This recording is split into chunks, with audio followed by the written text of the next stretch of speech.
papunta kasi kami ng Quezon ngayon. So, may namatayan kasi kaming kamag-anak. Ah, yung latest doon, magkasunod lang siya. Yung isa, pamangkin ni Mrs. Tapos yung kasunod, yung pinsan ng father-in-law ko. So, close yun. So, talagang kailangan namin puntahan sa Quezon. So, 240 kilometers away from Muntinlupa City yung pupuntahan namin sa Quezon. So, halos boundary na po siya ng ng Pabicol sa Camarines Norte. Pero imbis na didiretso tayo Camarines Norte,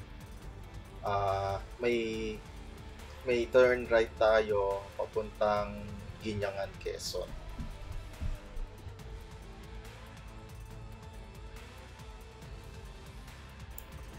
Massive ang expansion dito sa Startoil and SLEX.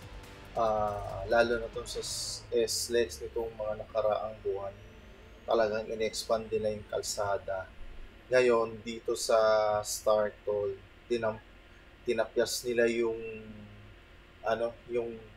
kasi hinati niya yung bundok o yung burol. Tinapyas niya pa yung gilid para ma-maximize yung road capacity. So, itong Startoil din kasi is may connecting to papunta sa SLEX TR4, which is from Calamba going to Lucena. Ongoing ang construction yan. Ngayon, usually kasi pagpupunta kami ng Chaong via Lipa City. Kaso napansin namin medyo traffic. So, matagal na kami hindi nakadaan. So, dito kami dadaan muna sa Alaminos. Matry lang.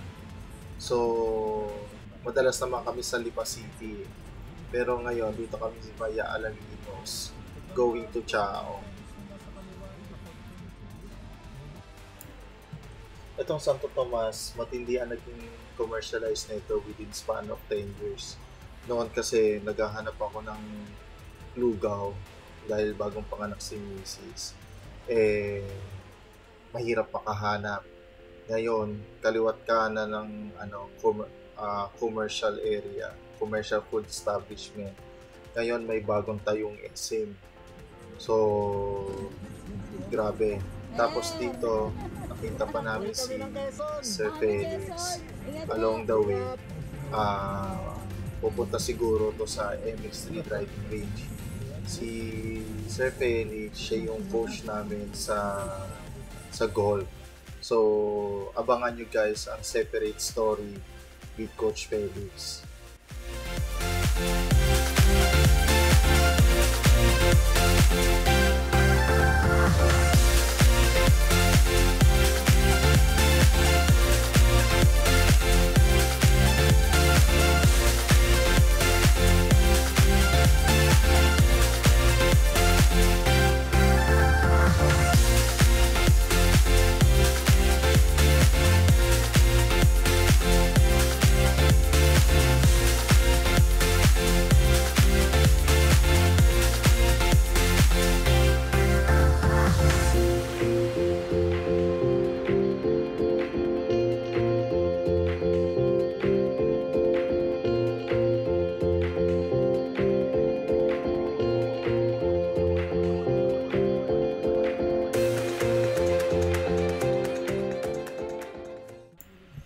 Guys, dito kami along Maharlika Highway, approaching Alaminos.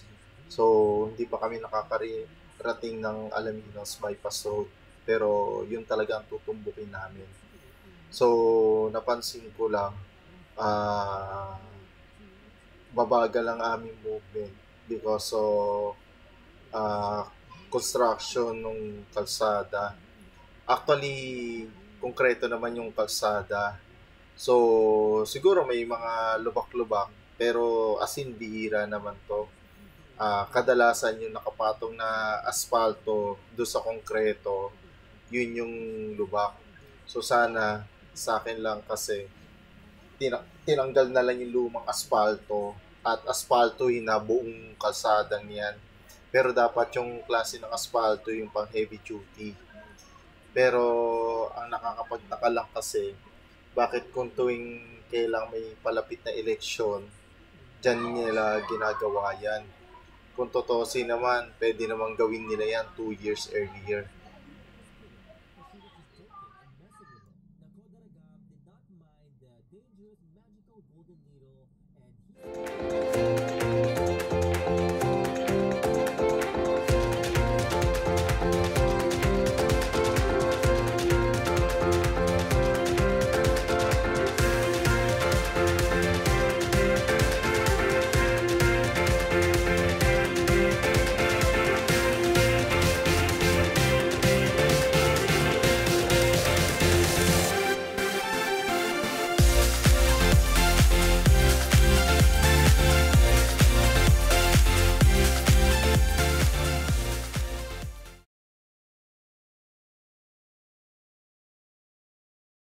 With him inside the bedroom while chaos was unraveling outside. And she So was guys, also afraid tignan that nyo yung the kaliwanag. people would blame her for the Nandyan death yung of the binabanggit beloved ko sa king. inyo. The people of Brunei So, would tignan mo accuse yung her of opposite murdering lane. the beloved So, and benevolent sultan. kung ano yung itsura ng kalsada na yan, Decided to take ganyan din yan. Yung nasa tabi natin, yung along the lane natin.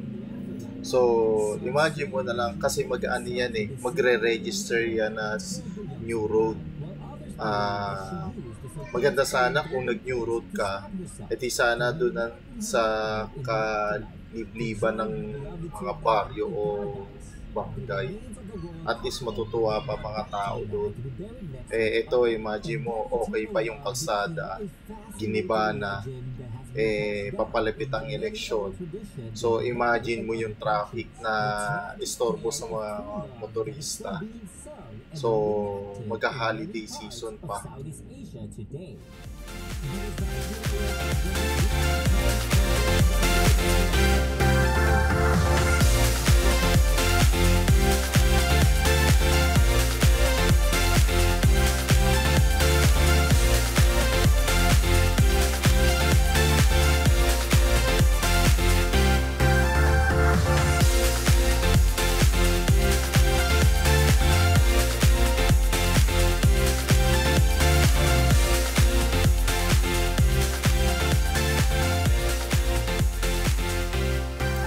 Yung makikita yung parang flyover na yan, parte na siya ng SLEX TR4.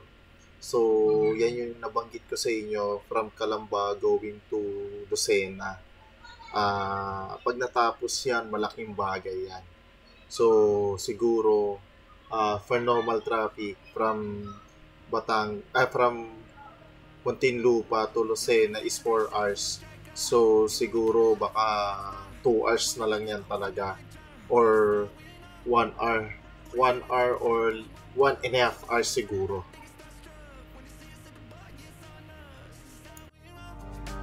So if I got you, you got me. We'll turn this night to a fantasy. All this love that could turn to green. We gon' spend this right. Yeah, yeah. Clock is ticking, trying to take my youth away. My only worries tomorrow won't feel my age. Grab a seat, baby, tell me what you want to drink. Tonight it's all on me. Oh yeah, it's all on me. Oh yeah, yeah, we gon' get right. Yeah, we gon' get loose. You can bring a friend, yeah, I got them too. It's all on me. It's all on me. Yeah, yeah. You got me.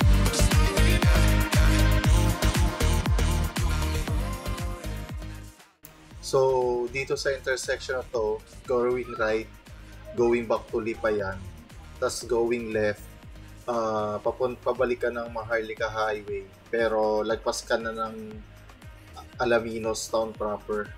So, at least na-bypass mo na yung Alaminos. Kasi minsan, or madalas, matraffic dyan sa area niyan. Kasi imagine mo, mga bus and trailer trucks, dumadaan dyan, tapos makitid lang yung kalsada. So, dito, luwag ng kalsada, oh. So, magandang magbiyahe talaga dito sa bypass road. So, malaki talaga ang bypass. Malaking bagay talaga ang mga bypass road. Kasi nakakat mo yung travel time mo. So, dito sa dadaanan natin sa pa Quezon, ilang bypass road ang dadaanan natin. May Chaong, may Sariaya Tulsena, may Gumaca, may Palopes. So, malaking bagay talaga yung mga bypass roads na yan. Dito madadaanan natin lahat ng bypass roads.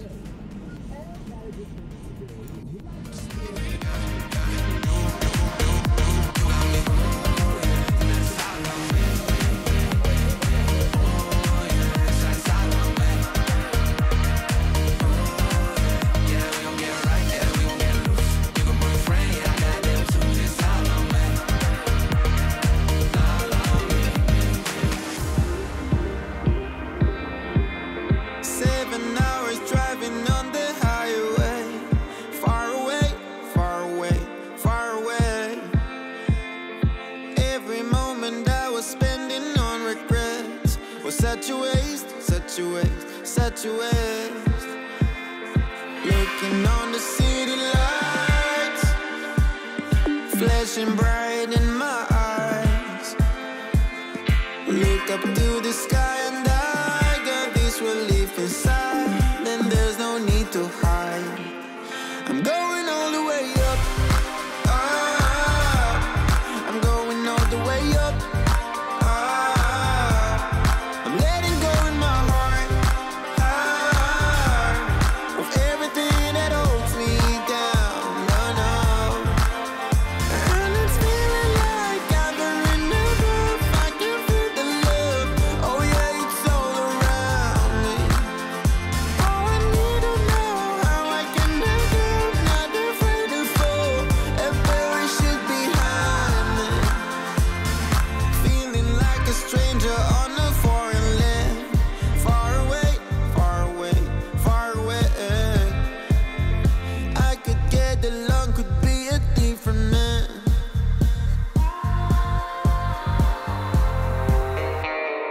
Looking on the city lights, flashing bright in my eyes. Look up to the sky and I got this relief inside. Then there's no need to hide. I'm going all the way up. Ah, I'm going all the way up.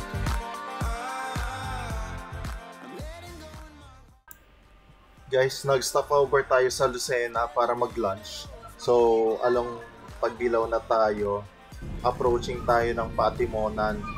Pero, dalawang side kasi sa Timonan. Isa pa taas, Bitupang Manok, shortcut. Isa sa pagilid ng bundok. Kaso, sa dalawang yon hindi na ako dumadaan ngayon. Dito na ako papuntang Pitogo, papuntang Padre Burgos, Agdangan, Katanawan. Tapos, doon ako mag-e-exit papuntang Gumaca. So, yun yung tatumbukin ko. Kasi dito sa lugar na to, bihira ang public utility vehicles. As in, bihirang-bihira. So, mabilis lang ang kalsada dito. Sorry, mabilis lang ang biyahe ko dito. Dahil, wala masyadong sasakyan. So, pero ingat lang kayo dito. Mahirap yung sobrang bilis at baka tayo makadisgrasya. Tapos dito, maganda yung kalsada. So, hindi katulad ng Patimonan, suki-suki sa construction works yan, yung kalsada dyan. Minsan, huling dumaan ako ng Bitupang Manok, pangit na yung kalsada. Pero noon, 10 years ago or more than 10 years ago, ang ganda ng kalsada dyan sa Bitupang Manok na yan. Feeling ko nga nag-i-initial D ako dyan kasi matarik yan. Tapos syempre during those time years lang gamit ko, tapos puno. So sarap magano dyan sa mga corners. So syempre maingat lang tayo mag-drive. Pero dito tutumbukin muna natin yung Padre Burgos, then dire-diretso pa tayo Katanawan, Agdangan muna tapos Katanawan yata, tapos akyat tayo ng bundok, basta ang exit niya na is Gumaka, pero hanggang Gumaka bypass road tayo kasi doon sa Gumaka bypass road iba-bypass na natin yung town proper ng Gumaka, so matarik yung kalsada na yon, pero ang ganda ng view doon, as in ano talaga, mamimesmerize ka sa nature, sa bundok, at makikita mo yung seascape. Ang ganda nun. Nung sinerch ko sa Google Earth, nasa 115 meters ang elevation nun from sea level. Lumalapitan lang. Ang ano lang kasi ng hanggang city mo. Nung unang pumunta kasi ako ng Ginyangan, Hindi talagang siguro year 2008, require ka na ng tapos basta may mga time, at least once a year, pupunta kami dyan. Minsan, nadala ko na si mama at papa. Una si mama muna, sunod si papa. Si papa, nagustuhan niya yung lugar na yan. Nakailang balik pa siya dyan eh. So, nung nagkaroon kami ng tawag doon, yung fish cage business, lapu-lapu yon. So, nagpo-culture ng lapu-lapu sa Ragay ko. Ano yun? Nasira lang siya, pero magandang business yun during those time. So, parang break-even lang ako doon. Isang hulihan, kumita kami doon 35,000 pesos. So, syempre may hati yun doon sa nag-alaga. So, yung magandang ano din yun, magandang experience din yung fish cage na yon. During those time, nakaka-access pa kami sa sa Bakawan. So, nakakahuli kami ng mga seashells, ng mga kapis. Yung kapis, napakasarap talaga yung kapis na yan. Talaga yan, sobrang sarap. So, kumukuha kami niya pag low tide. Tapos, noon, talagang, siya, konti pa lang ang commercial establishment noon. Pero ngayon, may 7-Eleven na, may may mga hotels na, may mga resorts na. So, at least improving. Noon, ang pangit ng kalsada doon sa lugar na yon. So, mula sa paanan ng Maharlika Highway, paakat ng Ginyangan, 14 kilometers yon. So, imagine mo 14 kilometers na yon, babaybayin mo ng 30 minutes. Ngayon, nung naayos ang kalsada, mga 12 minutes lang yan to 15 minutes. So, etong road na to, pag diniretso mo to, Gumaka Town. Pero dito tayo dadaan, mag-turn right tayo sa Gumaka Bypass Road. So, first time ko dumaan dito, I think, year 2022 ng December.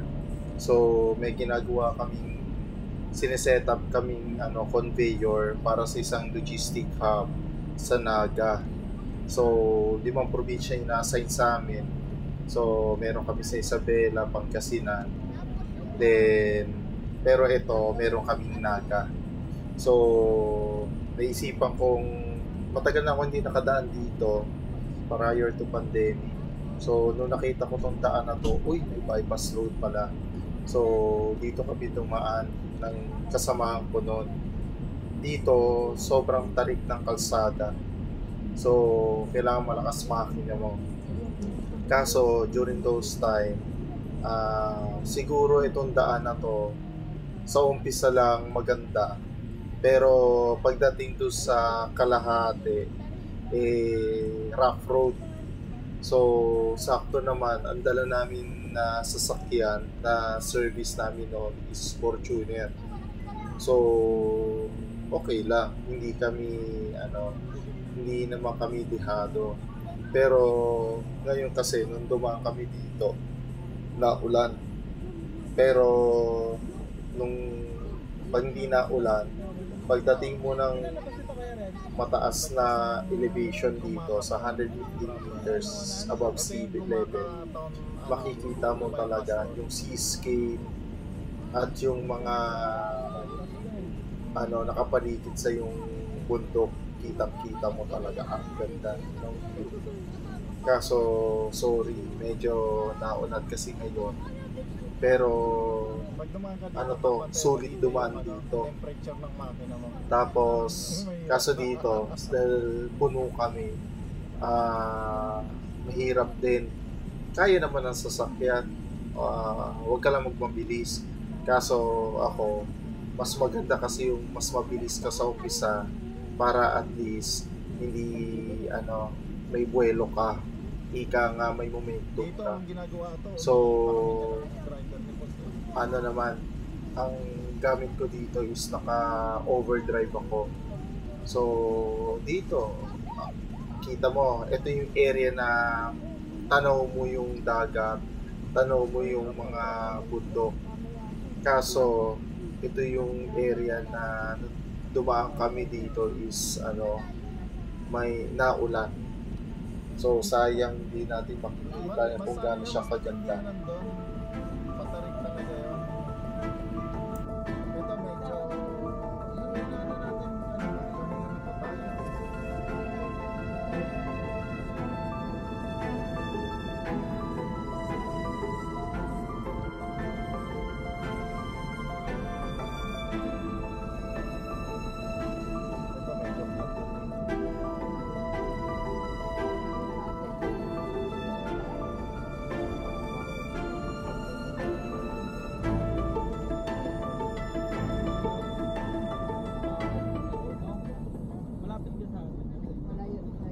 So, nandito lang kami sa Maharlika Highway ulit. So, meron ditong ginagawang kalsada. So, from Gumaca to Lopez. So, dito, parang overpass daw to na ginagawa. Kaso, kung mapapansin mo, konti lang ang power dito. Tapos, dito sa video na to, makikita nyo, may time na one way lang. Kaya, matinding traffic dito. So, pag natsambahan mo, moving yung sa side mo, sa southbound, so, malaking bagay. Pero, ngayon yata, nagpapa-implement nila dito ng one way lang. So, dagdag pa sa akin to. Pero sana matapos kagad ito. Kaso, based sa nakikita ko sa performance ng mga sa construction progress dito, so, grabe. Parang walang masyadong progress. Sana ma-maximize nila yung resources nila. So, para at least hindi tumagal to. So, sayang kasi ang travel time. So, sa bawat kumahaba ang travel time mo, lumiliit yung opportunity mo dahil sa bagal ng biyahe. Tapos, along sa Maharlika Highway, mapapansin nyo, may mga kalsada sa gitna na maraming butas. Kaya kami, pag nag-ano kami sa bumabaybay kami, sa gilid lang kami. Lalo na yung area ng Pagbilao kanina, sobrang daming butas. So, ganun din dito sa Palopez. Tapos, mula sa Lopez, going to Calawag, may, na rin, parang huling daan ko doon, sobrang naging lubak-lubak yung kalsada na yun. Buti na lang inaayos nila. So, itong time na to, padaan kami doon. Ongoing yung construction. Kaso, ang lalim ng mga butas talaga. Kasi ongoing construction, naulan. So, lumulubo yung lupa. So, kawawa mga maliliit na sasakyan yung kotse, lalo na kung yung mga lowered. Sa mga lowered na sasakyan, good luck.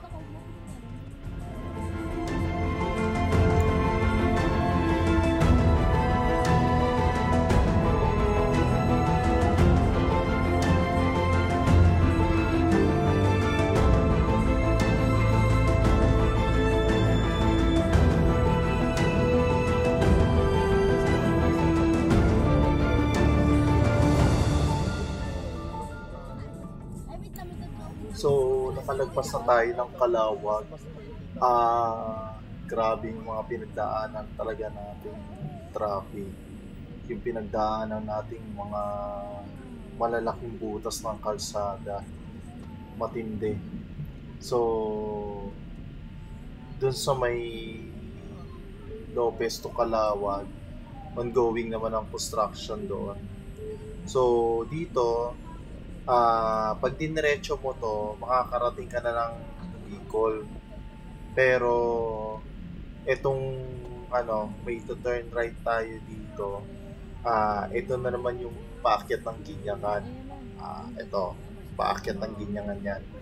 So, maganda na sa panahon ngayon, maganda na tong kalsadang to. Hindi katulad noon 10 years ago. 14 years ago hindi ka pwede magmabilis dito. May mga area dito na ang lalaki ng lubak kasi may dadaanan na pabundok, so medyo eroded yung lupa, yung kalsada pala. So okay lang kung mga bus and truck at yung mga jeep. Kaso pag ang dala mo dito sedan, tapos ganun kalaki yung lubo ng kalsada, naku, sakit sa ilalim, tapos punong-puno, ay grabe. Tapos noon, yung unang punta ko 2008 yata yun, mayroong kalsada dito na talaga, wala pa siyang bypass noon. Yung kalsada dito parang may balon, laging may tubig. So kahit anin nila yung kalsada, ayusin nila, nasisira at nasisira. In short, basa yung ilalim. So nasisira lang yung kalsada. So noon, nung dinala namin yung sasakyan doon, grabe, Tamaraw Apex na noon, may sumasayad pa sa ilalim. So, lalo na yung yung Dios, talagang tas puno kayo. Pero ngayon, na siya,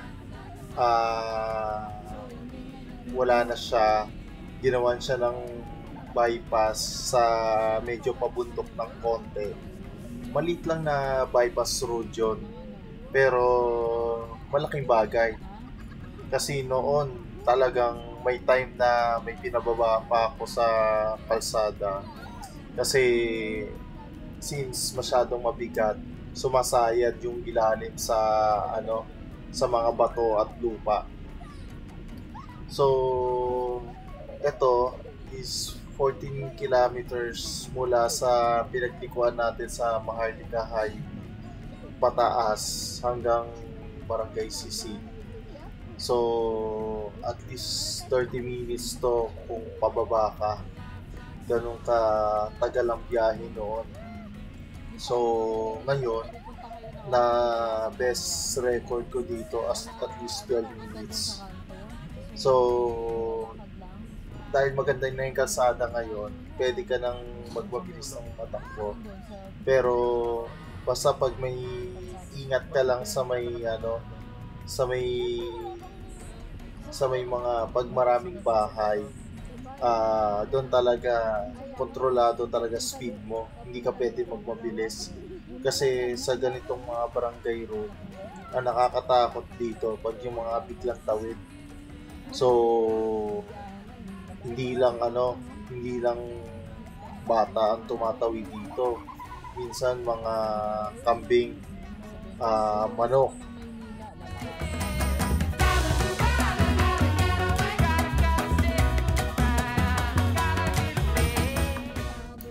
Guys, maraming salamat sa pagsubaybay. Nakarating na rin tayo sa wakas. After 6 hours na biyahe, safe tayong nakarating dito sa Kinyangan, Quezon.